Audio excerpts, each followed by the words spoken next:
and I'm watching my video connection flashing randomly. I don't know if you guys are seeing the same thing. I'm not doing it. I'm not doing it, I promise. We'll verify. Okay. So let you know we're verifying now that we're live. Okay.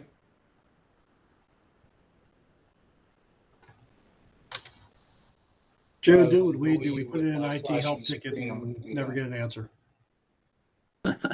All right. So we are now live. Very good. Good afternoon. My name is Joseph Seemack. I'm Director of Public Works for Harford County and Chairman of the Northeast Maryland Waste Disposal Authority. We have provided information on the authority's website to allow the public to view this meeting via YouTube live stream. Today's authority meeting agenda does have items that will include a closed session, and I do ask that members please identify yourselves before speaking or to make or second a motion. Andrew, have you confirmed that we have established a quorum? We do indeed have a quorum for today's meeting. Thank you. Chair calls to order the 370th meeting of the Northeast Maryland Waste Disposal Authority, June 13th, 2023. The minutes of the previous meeting on April 11th of 2023 had been reviewed and approved by the members, and they are posted on the authority's website. May I have a motion on action item 2023-3-1? So moved, Willie Weiner. Thank you. Second? Second, Second, Cliff Engel, Andrew. Carroll County. Thank you. Discussion? Andrew? Thank you all. So this is our end of fiscal year meeting as we prepare for the upcoming fiscal year. So we'll do a quick walkthrough of the budget package itself, highlighting certain things along the way. I do want to start by saying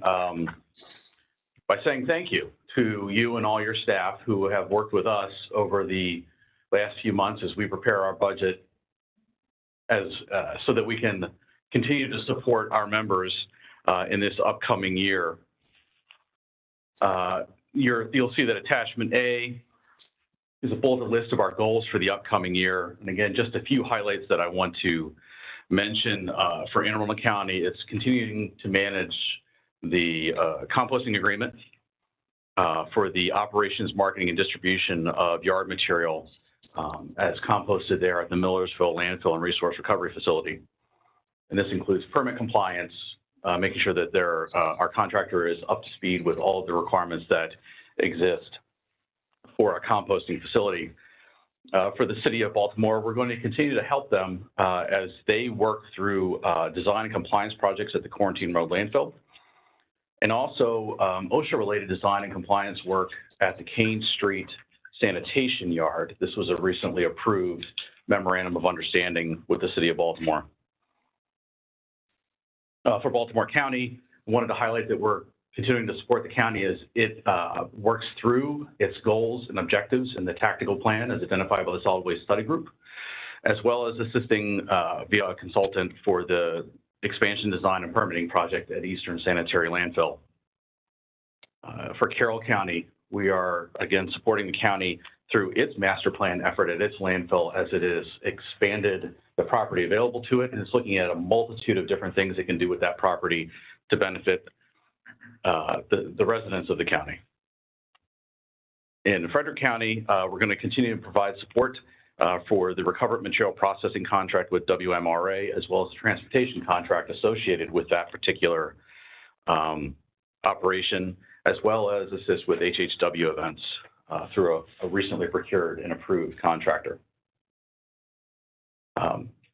In Harper County, we're going to continue to assist the county as they direct us with certain ongoing compliance monitoring, and that is in conjunction with the Maryland Environmental Service at the Bush Valley Landfill, as well as other directives as they arise.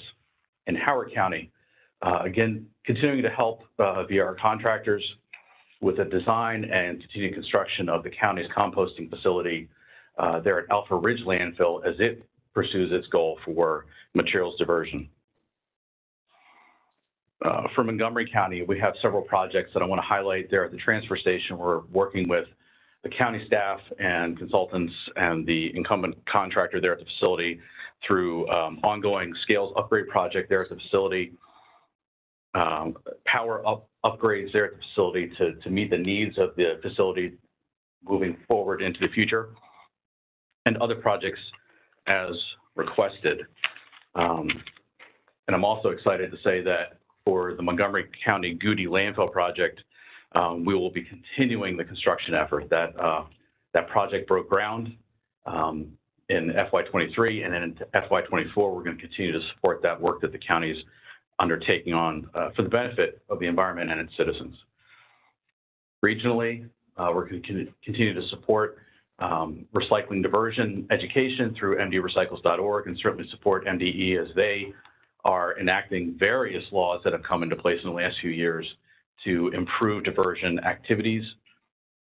And then regionally for our members, we have several hard to recycle material classes that we've recently entered into contract for the processing of, so mattresses, textiles, continuing to roll those out to the interested members to participate, as well as roll into the new electronics recycling contract. The authority also maintains a presence regionally with the Solid Waste Association of North America and the Maryland Recycling Network. Again, these two networking and education entities benefit our members by sharing information, sharing technology experience throughout the nation and in the region. And then we'll also be working with MES and the Department of Legislative Services as required under the passed and signed HB 161. And we'll continue to update the board on new local and federal legislation as it arises. That's really a summary of our goals for the upcoming fiscal year. Attachment B takes those goals and expands it a little bit, provides a little more narrative, and also the dollar values that we've associated with them. I'm not going to read through all of it. It is certainly present on the website. And for the board members, I would call out, though, we do have a discussion about our ongoing work with PJM as we support several of our members through the sale of electricity and also renewable energy credits.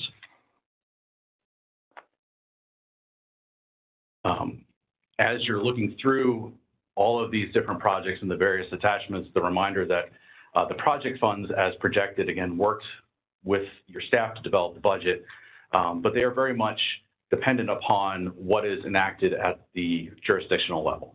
And so some of what you see here is aspirational planning. We do realize that things may change. That's why we have multiple meetings throughout the year so that we can adjust the budget to meet your needs as they arise.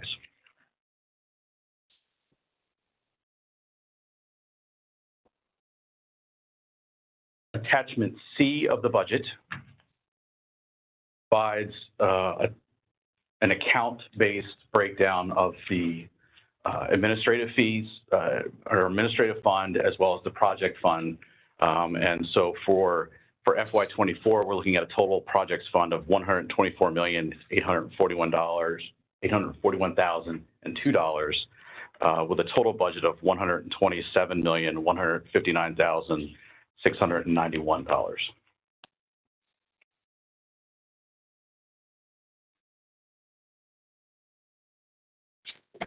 Attachment D gives a little bit more detail of one particular category within the administrative fund breakdown. This is the nuts and bolts of the administration of this particular space that we're in, and reflects due subscriptions to different services that we utilize as we carry out the approved plan each year for the benefit of our members.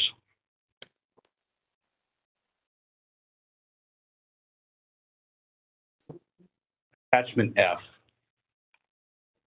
So these are the contract renewals, increases, and/or extensions recommendations for FY24.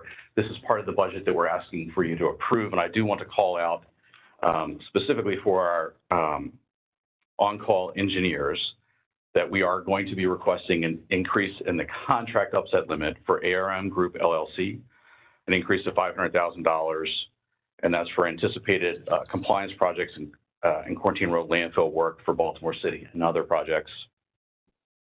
EA Engineering, an increase of $2,800,000. And these are anticipated projects for Baltimore City, their East Side Transfer Station, Western Sanitation Yard, and other projects. And HDR Inc., an increase of $400,000, and this is anticipated resource recovery facility work for Montgomery County. And then finally, Stearns, Conrad, and Smith Engineers Inc., that's SCS, an increase of $500,000, and this is anticipated Montgomery County's greenhouse and other work.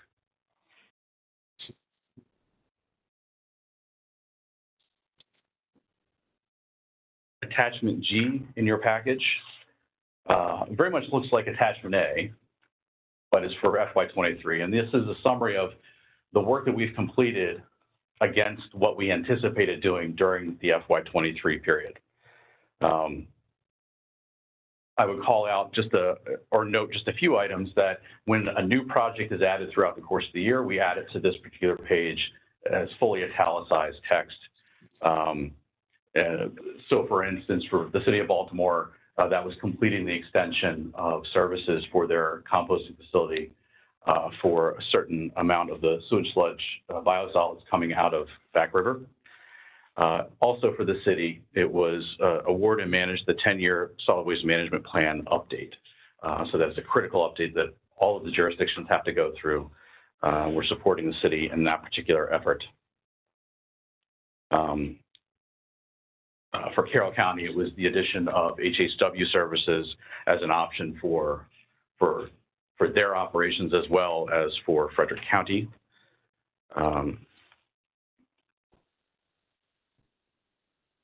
Howard County, a new project this year was the evaluation of organics diversion outreach methods. So not only the nuts and bolts of how do you manage these organics once you get them, but looking at other programs regionally and then more broadly to see what types of education techniques could be applied to improve the diversion process.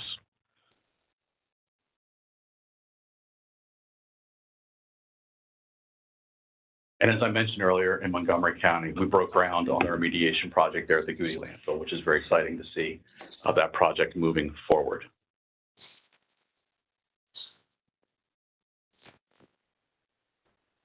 And then we come to Attachment H, and this is the summary of fiscally what the various jurisdictions are undertaking in terms of either a cost of living adjustment or a merit adjustment going into FY24. And we put this together for the board so that as you make your deliberations and your review of my performance as the executive director in closed session, you have that information available to you.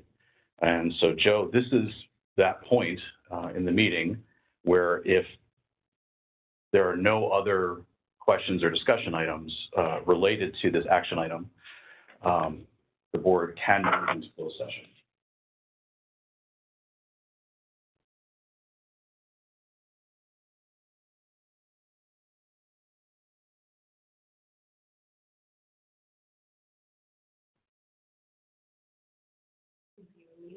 Joe, if you are there, you are on mute. Thank you very much. Sorry. Are there any questions from or discussion from the members regarding Andrew's presentation of the proposed budget? It's a lot of information presented there. Mr. Chairman, one question on Attachment H. Does anyone have a little bit more information on the state of Maryland and what that combination of salary increases looks like?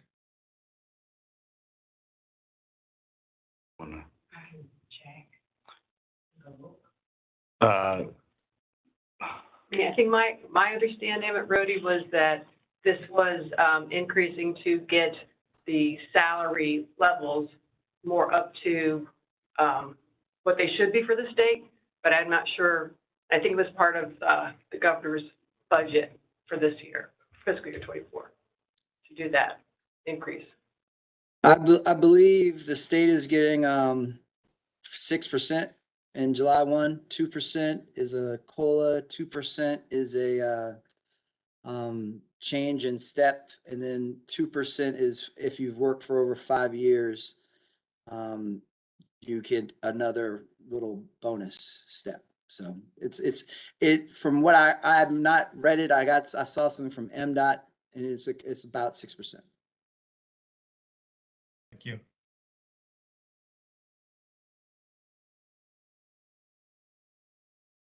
Any other questions for Andrew with regard to his presentation of the overall budget or related to the salary survey? Anything? Okay, hearing none.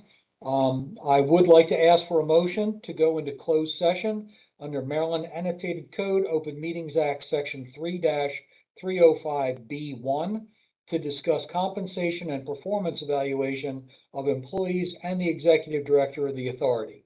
May I have a motion? So moved, Mr. Chairman. Rhodey Holdhouse, Anne Arundel County. Thank you. Second? Second, Cliff Engel, Carroll County. Thank you. We will now turn off the live stream to the public during the closed session and reopen it when we return to open session. And Andrew, I'll let you know when we're ready to do that. Okay, and just a reminder that as you go in, you will need to nominate someone to take minutes of that closed session. I have asked Rhodey to do so. He did such a great job last year. He graciously volunteered to do so again. We're ready to go. Excellent. Great, thank you. Okay, so we'll hold the conversation until we can confirm that we're offline for this portion.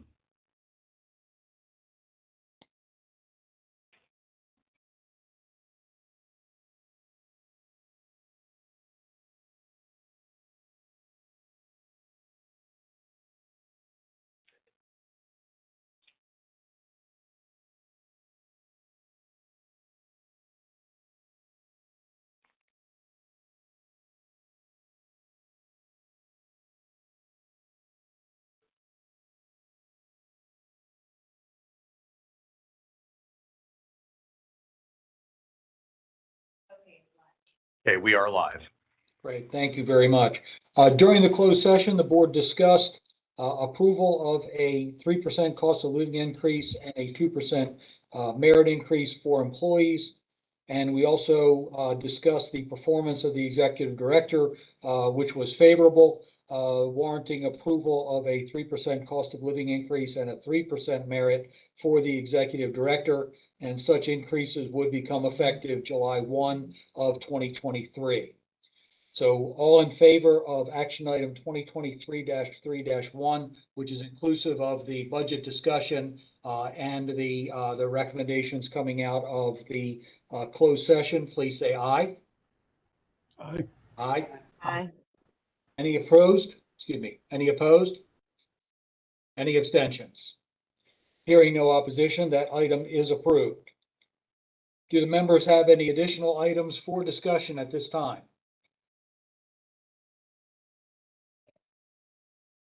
There being no further business on the agenda, this meeting is adjourned.